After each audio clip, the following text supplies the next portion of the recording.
saat ini anak saya sedang merokok rokok gaharu, di mana bahan-bahan yang ada di dalam rokok ini adalah terbuat dari abu gaharu, dan kebetulan dia sedang sakit batuk, dan setelah dia merokok rokok gaharu ini, tenggorokannya terasa lebih enteng, kemudian batuknya juga berkurang, dan dahaknya yang tadinya mengering susah untuk dikeluar sekarang terasa lebih enak tenggorokannya.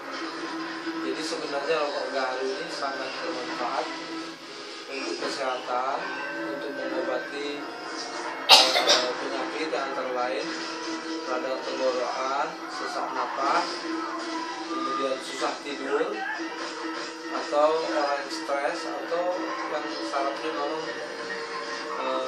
sedang tegang, sehingga rokok ini bisa untuk terapi bagi siapapun yang membutuhkannya. Nah, oke.